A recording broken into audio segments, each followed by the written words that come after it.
Facts do not care about your feelings. That's what conservative commentator Ben Shapiro famously said several years ago, and it's still true today. The facts are the facts. Biden's win is being certified. And there Trump is wrong, by the way, to say that every Trump voter feels that this thing was rigged. Not every Trump voter does. But 77% of Americans who backed Trump did tell pollsters from Monmouth that they believe voter fraud tipped the scales for Biden. This conspiracy crap is just like Trump's anti-media enemy of the people smear. It's a slow-acting poison that is crippling the American body politic. Election denialism is like a middle finger to democracy, in the same way that Rich Lowry said that a vote for Trump was like a middle finger, a rude gesture to the left. Well, now I'm getting excited about it. I mean, if it means that I can give a middle finger to folks like Stelter, sign me up. But let's hear from my friend Harlan Hill. He's a GOP political consultant. He also is on the Trump campaign advisory board about what he thinks is going on here. Harlan, always good to have you. Well, it's great to be with you. Is there anybody more sanctimonious and insufferable as Brian Stelter at CNN? I mean, he keeps raising the bar for how obnoxious somebody in the mainstream media can be. I think it's fantastic that we have the Brian Stelters of the world out there lecturing us on journalism and credibility and speaking truth to power. It's pretty hilarious. So I'm glad that CNN keeps him there. Although if Zucker goes, I believe that Stelter has his show because he kind of looks like Zucker. And so Jeff sees in a little Stelter so there's a little bit of that going on. But I think he may be gone. But let's get into the serious stuff here for a second about these legal challenges. And what are you hearing from the campaign? How are we doing with all this right now? There was a not a very good court decision for the campaign on the Third Circuit in Pennsylvania over the weekend. What do you see happening here? Well, I would say it's not a good decision, but at least it happened on an expedited schedule. I think that this was the anticipated outcome based on everything that I'm hearing out of the campaign. They knew that this would go this way. Listen, the president's not giving up. The votes have not been certified in all of the key states. There are going to be a series of legal challenges, and I think the plan is to take this all the way to the Supreme Court. I think that what the American people are rightfully starting to demand, though, is that the Trump campaign start to present all of these legal challenges, not in a press conference, but actually through legal proceedings. Like let's see some legal work actually start to come to fruition here. What do you make of the statement from the campaign about Sidney Powell, that she's a private lawyer and not a part of the campaign? And then Powell's own response that she put out that she's just trying to get to the bottom of this for democracy and to save America. What's going on here? I actually think it's okay. I mean, I think it's a little overplayed. I mean, there are obviously some tensions there, and because just 2 days prior she was on stage with Jenna Ellis and Rudy Giuliani, seemingly as part of the team. But I think officially she really wasn't integrated into the team, but that they were collaborating for the last 2 weeks. And I anticipate that is not going to change, really. I think there still probably will be some collaboration. Sidney Powell is moving more along a criminal path, and the campaign is following a constitutional path. These things do not conflict, and I think that they can move forward in tandem. And in her case, could go well beyond even the outcome of this election if it doesn't work in our favor. And I think that's a good role. I think it's a good place for Sidney Powell to be in, is to try to hold some people criminally accountable for any crimes that may have been committed across the country. So can you delve into this a little bit more? This is an interesting separation that you're describing here between the constitutional challenges. So that seems like it's more what the Trump legal team right now is focused on, effectively to say there's an equal protection violation when you have some counties in a state, for example, allowing the curing of ballots, allowing different processes that are going to include more votes in Democrat-leaning precincts. Right. So there are those constitutional arguments. And what Sidney Powell is talking about is, I mean, that's just straight up voter fraud where people are getting paid money and changing votes, right? That's what you mean by this difference? Yeah, exactly. So actually, investigating the relationships between elected officials and the election technology vendors. I'm talking about the voting machine vendors. Also, I think that she's going to start to lay out this case based on what I've had. I had a conversation with somebody that works with her just late last night on this.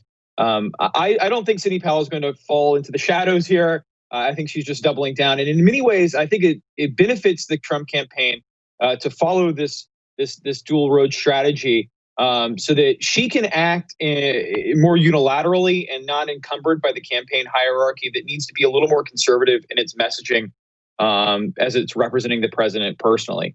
So I actually think this is a good thing for us. Honestly, I mean that's not a talking point. I think it's actually good that Sydney is off the tether and can do what she thinks best advantages the president and American democracy.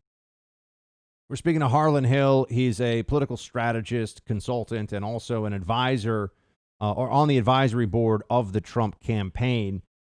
So, Harlan, how do you see this now playing out? I mean, we've got this Pennsylvania certification. We've got deadlines. What do you think is going to happen? Yeah, I mean, we got to be honest. I mean, our chances of winning here are in the single digits. I mean, I believe wholeheartedly that there was material, industrial scale manipulation of the outcome of this election through a variety of means. But that is a very difficult case to prove out in the short period of time that we have. And the problem is the way that this fraud was perpetuated, for instance, by taking ballots that shouldn't have been out of their secrecy envelope before against court orders. That's something that you can't undo. Once bad ballots have been commingled with good ballots, there's no way of backing out what the results would have been. So the Democrats did do an extremely effective job at rushing through the vote tally, even though they knew that some of the ballots that they were counting were not eligible. But we have to be honest about what our prospects are here. It's slim. But what that means is that going forward in subsequent elections, there needs to be a wholesale overhaul, not from the federal level down, because I don't think that that's going to fix anything. Having Washington dictate how we cast votes, I mean, it'll just be a mangled mess that advantages the companies with the biggest lobbyists.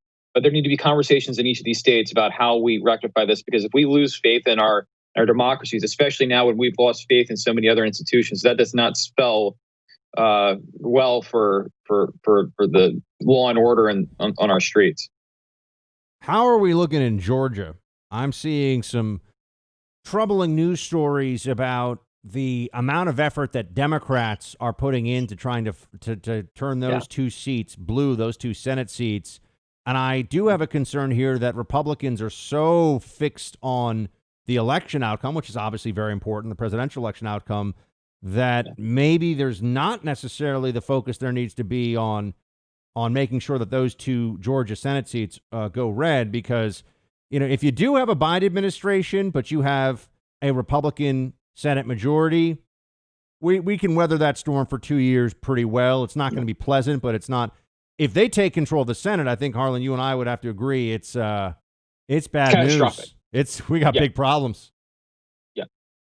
Yeah, I mean, it'll be a repeat of the first 2 years of the Obama administration, where we got Obamacare and a whole lot of excess government spending and an unchecked executive. So I mean that's what we're likely to get, I think. I mean, I'm not encouraged at all by the numbers that I'm seeing out of Georgia. And right now I'm talking about fundraising numbers. I mean, I talked to a lot of people that expected that there would be a lot more money flowing in, and there is a lot of money. Don't get me wrong, there is a lot of money. But they thought there'd be more coming in to register voters, to run ads on television, run direct mail, that sort of thing. And there are big numbers, but not as much as I think was anticipated. But listen, it's still early days. I mean, they don't cast the final ballot until January 5th.